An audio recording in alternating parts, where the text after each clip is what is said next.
Greetings, all. I am Roger coming to you from the bunker. Hey, today's viewers, subscribers, let's talk about a few prepper lessons that I think we can learn from the coronavirus situation that we're currently dealing with, especially in central China. It is interesting to know, and some of the information we're still trying to get out of central China. But I think it's fairly safe to say that there is a significant amount of folks that are currently under quarantine, where their movements have been limited. Public transportation has been shut down. There is also talk of nobody in and out of some of these areas. And, that number, one of the numbers I saw is as high as 90 million people. I don't know that the number is quite that high, but certainly there's a lot of people that have had a disruption in services here very recently. Some of the things that I think are interesting, and one of the lessons that we can take away from this is this quarantine happened very quickly. So all of a sudden, their own hopefully very short term, but SHTF situation came upon them, and it was on them in very short order. So it happened quickly. Additionally, some of the just-in-time inventory practices, I think, are showing some weaknesses as far as philosophy. Stores are out of supplies, and people are finding it hard to get things. And additionally, having a good source of information. Everyone is scrambling for information like they should. Having good information, what is actually true, what is the government doing to help, what is false information. These are all very important aspects. But as far as the lessons I think we can learn, it kind of goes back to me to FEMA's 72-hour kit. FEMA always says you need to be prepared to stand on your own for at least 72 hours in the case of an emergency before help can arrive. And FEMA goes into great detail, about food, medical supplies, water, things like that, shelter. And certainly a lot of good information out there. So, as an example, in my opinion, you should have enough stuff where you live, in your house, in your apartment, wherever you're living, to get by for 72 hours without going to the store. So, very specifically to what we are hearing coming out of social media, almost immediately, social media started blowing up.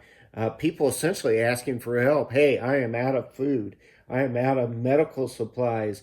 I need help. This started within 48 hours of the quarantine being in place, and I think there's some very simple steps that those folks and we as preppers can take to eliminate some of the immediate problems that we're seeing. First, obviously, is just having enough food in your house to get by for 72 hours without going to the store. One very simple solution: if you have a box of cereal, this is very inexpensive, doesn't take a lot of room, has, an okay shelf life. This is going to, if you just have a box of cereal, you're going to get by for a day. Might not be optimal, but it's going to give you some nutrition and there'd be something to put in your stomach. So just having a little bit of food, some soups. Me, I'm big on my proteins, but, make sure that you have inadequate supplies and you're not put in a position where you're completely out of food in case something were to happen. The other one was medical supplies and specific to the coronavirus. And I have even noticed this here, just going on to some of the local pharmacies and additionally on Amazon.com.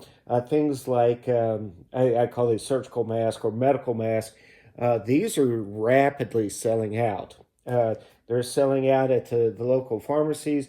Additionally, Amazon.com, a lot of the suppliers of these products are out. So having a few of these, the N95s, these are N95s, N99 or even N100s are the way to go with that. Additionally, if you're a super prepper, having some respirators certainly might be a good idea. In addition, in the area of medical supplies, just having, some vitamin C. This is an airborne product that many folks think is fairly effective against different types of coronavirus because of the zinc and that magnesium that it has in it. It also has a super dose of vitamin C, Tamiflu, Theraflu, things like that.